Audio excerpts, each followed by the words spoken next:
New details about the Trump campaign's dealing with the Russians, and especially Donald Trump Jr.'s now infamous meeting at Trump Tower. Now, we're learning that at this point, at least 8 people were in the room. And if you think, wait a minute, Rich, that number jumped, you wouldn't be wrong here. From the number where it started to where we are now, who knows where it'll end. Originally, we were told the main person Jr. was meeting with was a Russian attorney with ties to the Kremlin. In fact, that was right on the top of the email that he received. Don Jr. was told that attorney worked for the government and had dirt on Hillary Clinton. That made Jr. very happy and anxious to meet said woman. And we've seen the emails to confirm it.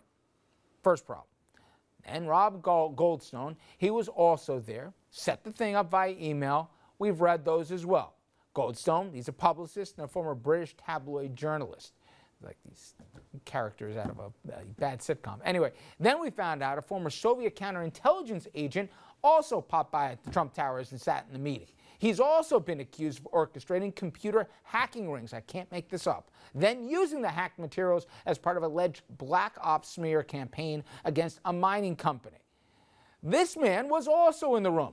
Born in the Soviet Union, served in the Red Army, currently lives in the U.S., holding dual citizenship where he works as a lobbyist. Also, 2 other people were there, a translator and a representative of the Russian family who had asked Goldstone to set up this meeting.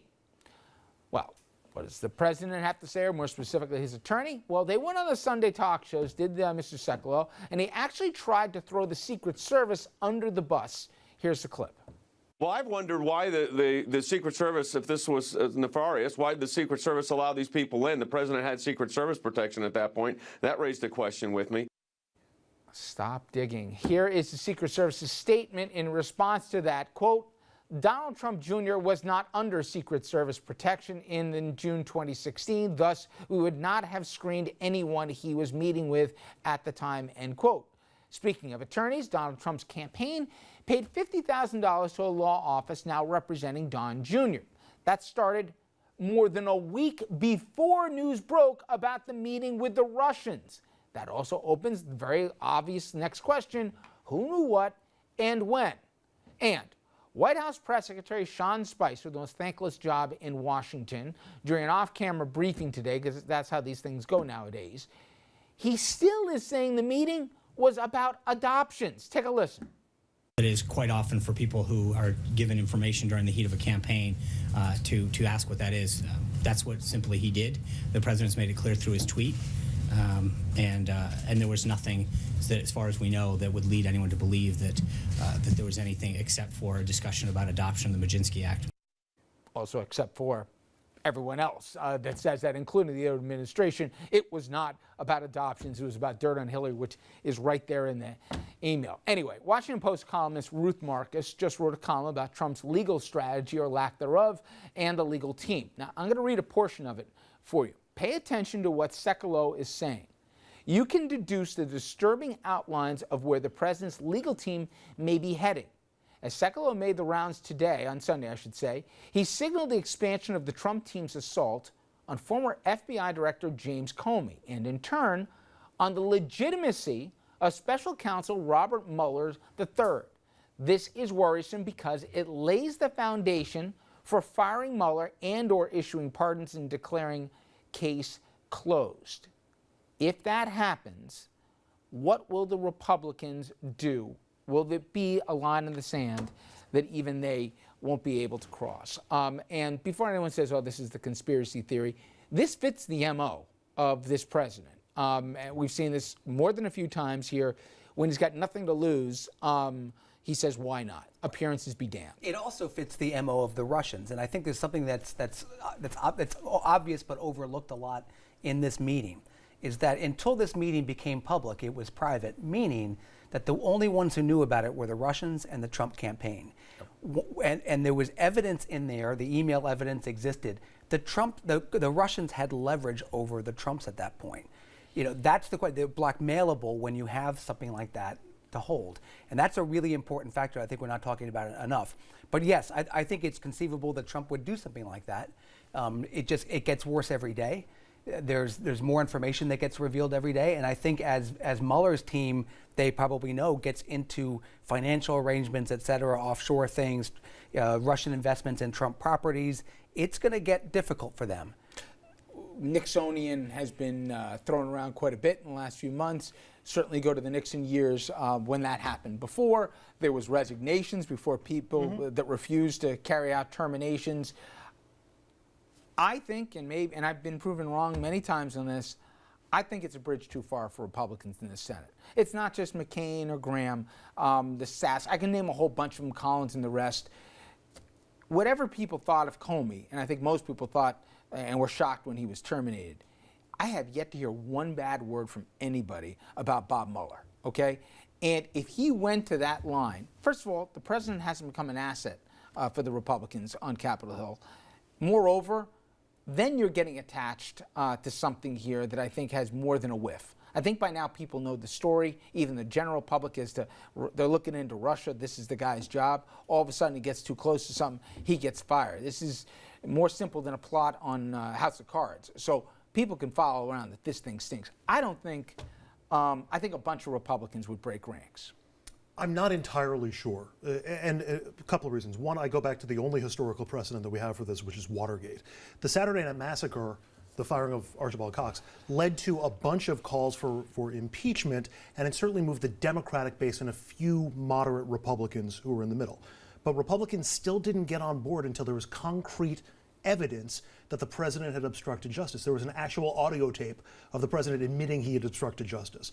That's when enough Republicans bailed on President Nixon. Due respect, and I think voted you're for impeachment. skipping one step, which was after they pushed Cox out.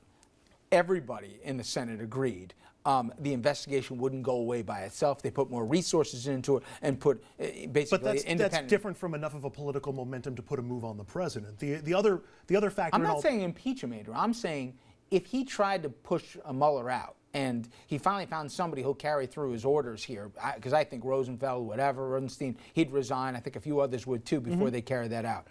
I think the political calamity that would happen, I think it's too dangerous for Republicans to say fine. I don't know how that manifests itself without impeachment in the process. You think they're just going to put a clamp down on the agenda that, by the way, they share in common with the White House? Get an independent commission. You know, they'd have a special commission involved. Sure, Nobody would want a special to commission that would then start over at the beginning of where Mueller was when he got fired by the president and all this. You also had, with Watergate, and I'm proud to say my uncle Jim Buckley was in the Senate then. He was one of the 3 senators that went to Nixon's office and said, "You've got to step down. This has to stop here," and it was not well received. Just a reminder, even after there was audio tape of the president admitting to obstructing justice, it still wasn't unanimous with Republican votes. There were still more Republicans who voted against it. You and I both know there were still the more Republicans who voted against unanimous. Once you get to a than magic number, then you can vote either way. Let's also not forget, though, in this comparison, that was Nixon's second term, and the research shows that timing matters here. We are in the 6-month mark of the first term of this president. And so, to Andrew's point, it's very, very difficult for Republicans to say, we've been making this case against Obamacare for 9 years now, and we're just going to abandon it and push this president out, which, by the way, they wouldn't have won the White House without Donald Trump. There was no way they were going to get it from Hillary Clinton. And Nixon had a 30-year relationship with the Republicans. And Nixon had a 30-year relationship. So I think it's too hard to make that comparison, and I think the timing matters here. You guys think it's possible? What I'm saying. First of all, it's not like I'm creating. I think he'd push Mueller. I think he will push Mueller. I'm saying I'm not sure Republicans will go along unless the timing is we're moved along the calendar and they politically are imperiled by that point. Can I just make one point? I'm sorry to cut your time out, but go back to the campaign. Everything that was supposed to destroy the Trump campaign didn't. Okay, and even when Republicans walked away from Trump or turned their back on Trump or went to never Trump, he still managed to beat their expectations. He played better to their voters than they did. So they're terrified of not just Donald Trump, but the Donald Trump voter. Fair enough. But Dominic, you go to certain districts, we talk about John Foss all the time. Trump ain't polling well in his district right now. Healthcare is polling terribly in his district right now. I can go, and there's a district like that all across this country. My point is, yes, he got elected, but he's not running against Hillary Clinton, and Faso isn't, next year. He's got his own dilemmas right now, where now he owns the Trump record. So, Grant, he's in the House, but if you're a senator right now, do you really want to have that stink on you? I don't think you do. It's called pick your poison. You said that he's not running against Hillary Clinton. Well, I beg to differ, because the president brings Hillary Clinton up almost on a daily basis. And I was trying to figure out a diplomatic way on television to say this about the president, but there's no other way to say it. The president is so crazy that he might actually fire Bob Mueller. If he does that, you may have, I tend to agree with Andrew and the professor, you may have a sprinkle of Republican senators that will abandon him, but for the most part, I believe that they fear him more than they do the electorate right now, and they will toe the party line, which is whatever political point Trump makes about Mueller, that's what they'll say, that he was not independent. They're already saying that, you know, he's aligned with Democrats, blah, blah, blah, blah, It's blah, a blah, perfect segue into our next segment, because there's some big name intellectual Republicans that are dumping Trump. In fact, we got somebody at the table right now who says, I can't be with the party if the party's about the guy on your screen here. The question is, how many more will follow? Stay with us.